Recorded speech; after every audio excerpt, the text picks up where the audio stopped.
Менің есімім Аяжан. Бірақ менің балалық шағым аяқталмай жатып жаншылып қалған. Әкем бізді тастап кеткенде мен небәрі 7 жаста едім. Анам жылап жүріп, түнде еден жуып, күндіз нан сатты.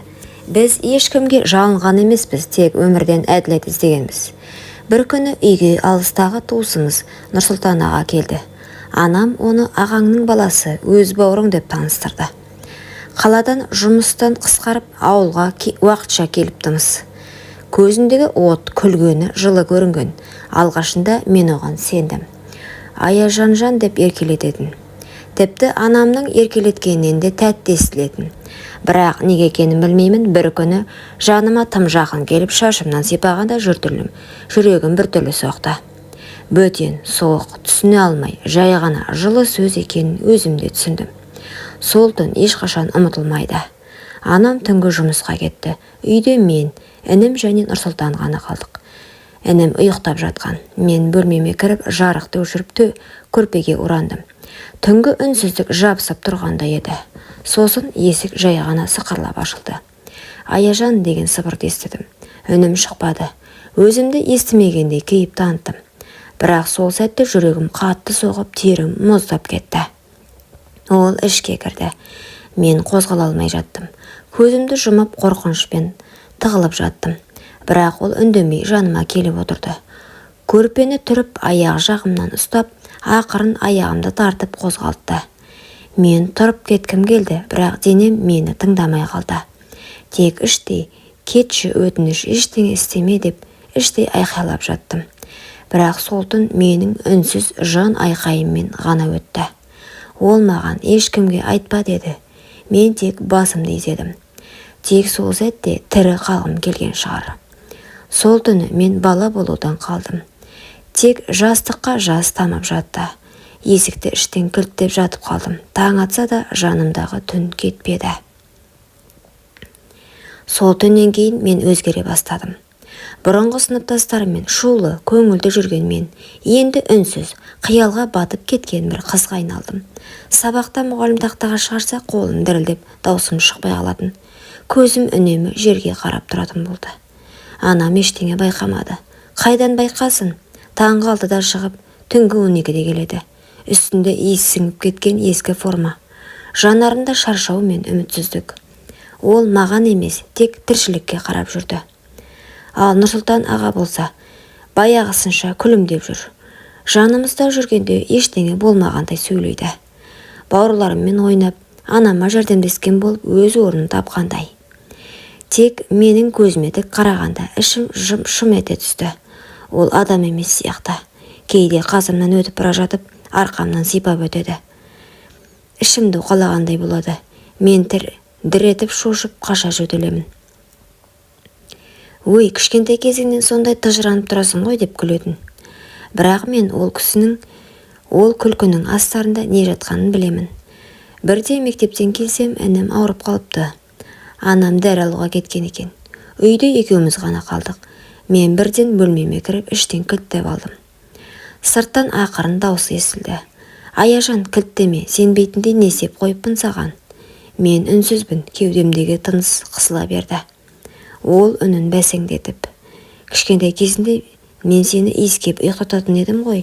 Сен маған үнемі аға кетпеуші дедің. Есіңде жоқ па? Деді жай ғана. Жүрегім соғып кетті. Мен ешқашан ондай сөз айтқан емеспін. Сол сәтте түсінгенім, ол менің санамды өзіне көндіру үшін өткенге өтірік қоспақ.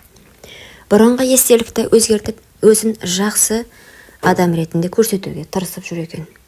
Бірақ мен енді бұрынғы Аяжан емеспін. Жанымда айқай тұр. Тек дауыстап айтуға батылым жетпей тұр еді. Сол көктем менің өмірімдегі ең ұзақ мезгіл болды. Уақыт тоқтап қалғандай. Таңда атады, күнде батады. Бірақ менің ішімнен кетпейтін бір түн бар еді. Ол түн әр сайын қайта тіріліп, жаныма оралатын. Кейде мен терезеге қарасам, осы үйдің қабырғасы сөйлей алса ғой деп ойлайтымын. Өйткені мен үндемеймін.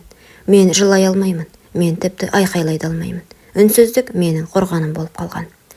Бірақ сол үнсіздік бір күні мені жұтып жібереме деп қорқамын. Анам бұрынғыдай мендегі өзгерісті көрмейді. Қалжырап келгенде тек сабағын қалай деп сұрайды. Мен жақсы деймін. Солар күндер ауыса берді. Ал Нұрсұлтан аға бұрынғыдан да батылырақ. Анам үйде болмаса, менің соңымнан бөлмеге келіп есік қағады. Тек сөйлесеміз, сен сағындым дейді. Мен үндемеймін, тар бөлменің бұрышында тығылып тістеніп жаттым. Ол кетпей біраз тұрып, сосын күліп шығады. Бір күні мен ұйықтап қалған екенмін. Түн ортасында оянсам, біреу көрпемді көтеріп тұр. Денем қозғалып жатқан жоқ. Даусым шықпайды, көзім жасаурап кетті. Сол сәтте есік алдынан інім жылап жіберіп, анамның даусы естілді. Нұрсұлтан шошып, артына бұрылып шығып кетті. Ол түн мені құтқарды, бірақ мен үнсіздігіме қайта кіріп кеттім. Ертең сабақта бір мұғалім мені тақтаға шығарғанда сандарды шатастырып жылап жібердім. Сол сәтте мұғалім емес, кітапханашы апай маған келіп, «Аяжан, бәрі дұрыс па?» деді ақырын. Мен басымды изедім, бірақ жанарымдағы көз жасым оған бәрін айтып тұрғандай еді. Күйде күн шыққанмен түн кетпейді екен. Анам бірде маған қарап тұрып, «Сен бұрын сондай күлімдейтін едің ғой жаным, қазір неге сөйлемейсің?» дейді. «Қыздардың ішінде ең тұйығы болып кеттің ғой» деді. Мен жауап бермедім. Тек оның шаршаған жанарына қарап тұрып, «Анашым, сен мені ешқашан көрмегенсің ғой» деп іштей сыбырладым. Сол түні мен есікті кілттеп, үстіне үстел сүйеп қойдым. Бірақ қорқыныш кілтпен кетпейді екен. Ол ішіңе кіреді, сөйтіп өзіңмен бірге тұрады екен. Жаныңда, төсегіңде, ойыңда. Нұрсұлтанның әрекеттерін барған сайын ашық айналды. Ол мені бұрынғыдай жасырын түрткілемейді. Жаныма келіп, арқамнан сипап, «Сен қашан есейіп кеткенсің?» деп астарлап сөйлейді. Ол тіпті менің ішкі дүниемнің қирап жатқанын ләззат көреді ғой деймін. Өйткені мен қорқып тұрғаным оған билік бергендей, жай ғана тоқта дей алмайтын халге жүргенімді білді. Бірде мен оқудан кешігіп келдім. Үйде ешкім жоқ. Кіре бере жүрегім аузыма тығылды. Себебі еден жуып жатқан адам ол. Мен шошып тоқтап қалдым. Ол артына бұрылып, сол баяғы күлкісін тағы көрсетті. «Келдің бе? Сенің бөлмеңді жуып қойдым, таза ұйықтаған жақсы ғой» деді. Мен үндемедім. Сол сәтте сәлден кейін анам да келді. Жүрегім орнына түскендей болды. Бірақ мен түнге дейін санауды әдетке айналдырым. Таң атқанша неше сағат, анаң жұмыстан қайтқанша неше минут. Менің уақытым енді күнмен емес, қорқынышпен өлшенетін болды. Бір күні кітабымды үйде ұмытып, мектепке бос келіппін. Кітапханашы апай шақырып алды. «Аяжан, не болды? Қолың дірілдеп тұр ғой. Көзіңде ұйқы жоқ» деді. Мен тағы үнсіз қалдым, бірақ ол қоймай, ақырын қолымды ұстап тұрып, «Кейбір оқушылар үнсіз болады, бірақ ол үнсіздіктің артында көп нәрсе жатуы мүмкін» деді. Сол сәтте мен жылағым келді, бірақ көз жасым шықпады. Тек қолымды тартып алып, кітапты алып сытылып кеттім. Кітапхана менің тығылатын жалғыз орным еді. Мұндағы үнсіздік үйдегі түннен емес, тыныштықтан тұратын. Бір күні Мәдина апай менен сұрады, «Аяжан, үйіңде өзіңді жайлы сезінесің бе?» деп. Мен ойланып тұрып, ақырын басымды шайқадым. «Сенің көзіңдегі қорқынышты көріп тұрмын, бірақ мен ешқайда кетпеймін.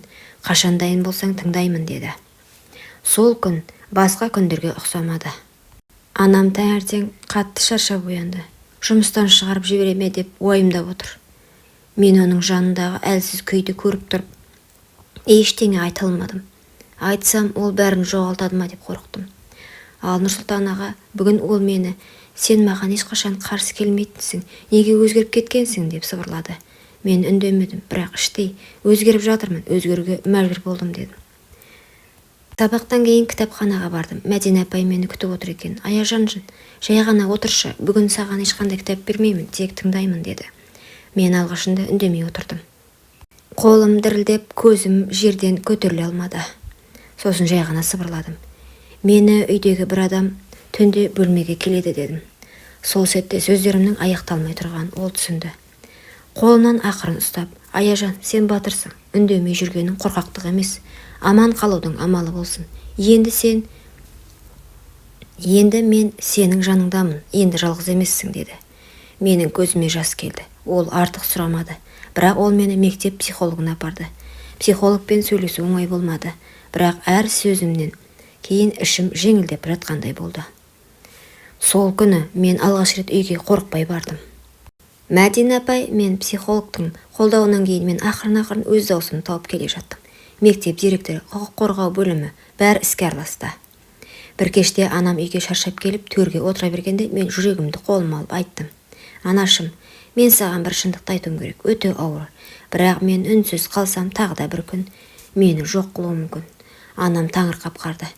Менің көзімде жас, даусым дірілдеп тұр. Нұрсұлтан аға, ол менің бөлмеме түнде кіреді. Ұзақ уақыттан бері маған тиіп жүр дедім. Анам сенер-сенбесін білмей, қой Аяжан, ондай сөз айтпа, ол сенің ағаң деді. Мен үнсіз отырдым. Тек тыныштықта анамның кеудесі көтеріліп түсіп, көзінен еріксіз жас шақты. Бір сәтте менің қасыма келіп тізерлеп отырды. Сен неге үндемедің деді жылап. Мен жай ғана, сен тым шаршағансың дедім. Естімейтіндей көріндің дедім. Нұрсұлтан сол күні үйге қайта оралмады. Ол ұсталды, тергеу басталды. Мен бәрін айтуға мәжбүр болдым. Сотта менің даусым дірілдеді, бірақ ішімде бірінші рет жеңілдік болды. Себебі мен енді үнсіз емеспін. Анам маған қарады, көзіме тура қарап тұрып, сен менің батыр қызымсың деді. Мен де алғаш рет өзімді әлсіз емес, мықты сезіндім. Кейін мен көп уақыт психологтармен жұмыс жасадым. Өмірді қайта үйрендім. Қағаз бетіне ойымды түсіре бастадым. Өз күнімді өзіме жазып отырдым. Бірнеше жылдан соң мен өзімнің хикаямды кітапқа айналдырдым. Кітаптың атауы «Үнсіздік ішіндегі айқай». Бұл тек менің ғана емес, үнсіз жүріп, жылаған мыңдаған қыздың айқайы еді. Бұл оқиға қыздардың үнін естімейтін қоғамға ой салады. Аналарға ескерту, кейде өзім шаршадым деу, баланың жанын жалғыз қалдыру. Ал қыздарға сен кінәлі емессің, үнсіздік қорқақтық емес, бірақ үндемей жүре беруге болмайды дегім келді. Құрметті оқырман, өмірден алынған шынайы оқиғаларды тыңдағыңыз келсе, менің арнама тіркеліп, лайк, комментарий жазып қолдап кетіңіздер. Келесі кездескенше.